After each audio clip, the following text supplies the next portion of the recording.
yanzu kwanan nan za a shigo da wata gasa Najeriya, gwasan mari. Turawa yanzu saboda sun bugu sun sha kwaya, sun rasa me zai musu daɗi a duniyan nan. Ga wutar lantarki, ga kyawawan tituna, ga kyale-kyale, ga ba ɗauke musu wuta, amma saboda ba imani duk waɗannan abubuwan bai sa hankalin su ya kwanta ba, suke ta ƙirƙiro wasanni iri-iri da zai ɗauke musu damuwa. To yanzu an fito da gasar shaɗin turawa.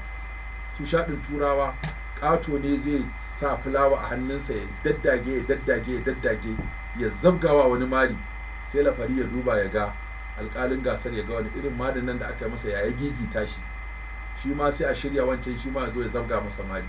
To yanzu ana yi a turai, yanzu an ce za a kawo Najeriya kuma ga waɗanda za su shiga gasar mari.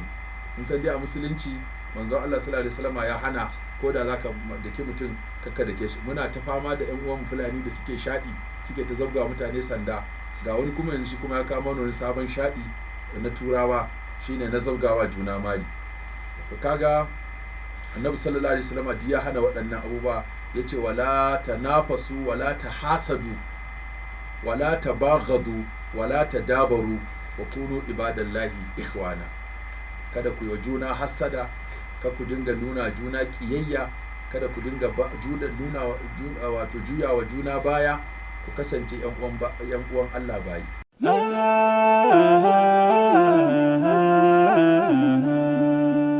Haske mai ne ga gidan kowa Afirka TV. TV3 tafarkin rayuwa.